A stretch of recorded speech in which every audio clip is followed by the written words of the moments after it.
The letter of consent of a parent or parents to give a minor the opportunity to travel. Hi, I'm Darren Findling of the Probate Pro Law Firm. We're going to go over this very practical document that is often needed because, of course, there are times that you may allow your child or children to travel with a third party, and you want to make sure that they're not going to have any difficulty during that period of time of travel.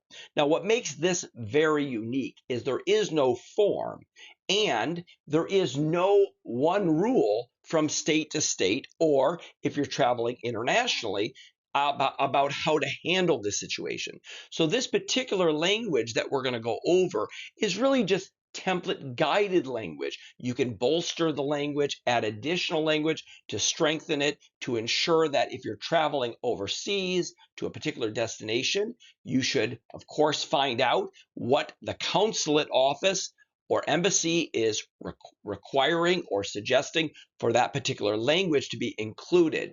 Versus in the United States, most of the time, a general letter that is provided will give you sufficient authority to allow a third party to travel with the child. So let's work our way through this particular document. As you can see, I've titled the document. It provides for specific consent. But again, there's not a lot of magic here. It's pretty straightforward. It simply has both the parent's name, it identifies the name of the child, the date of the age, sometimes people use the date of birth, and it's providing the consent to travel. In this particular case, the child is heading to Orlando, hopefully to Disney, with John Smith from a period of time. So this particular document defines the dates upon which that travel will occur, and then of course it's signed. We suggest that it's notarized, or some states that may require witnessing, but a notarization is a really helpful thing. And also, one of the tricks of the trade that we believe in is there's a lot of states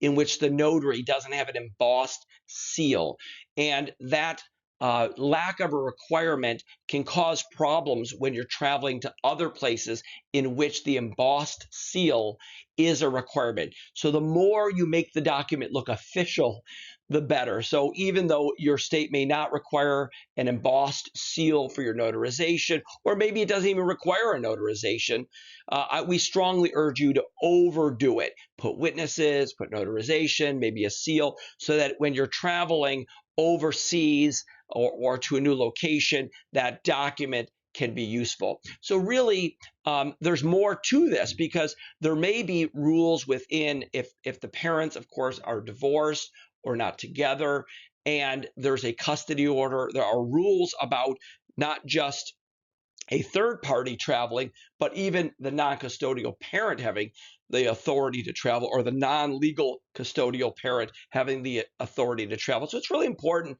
to work with your lawyer to make sure that you're abiding with the statutory requirements for travel, as well as I stated earlier, working with the embassy, consulate office. Often they have specific recommended language to include in these types of letters for consent to travel. And again, in this particular case, we urge that if they're married or not married, that both mother and father sign to ensure that there's appropriate authority. Or if one parent is traveling and the other is not, we think that it's wise to have the non-traveling parent give consent, so that there's no difficulty at any steps along the way. So it shows that there's consent for that travel for a minor.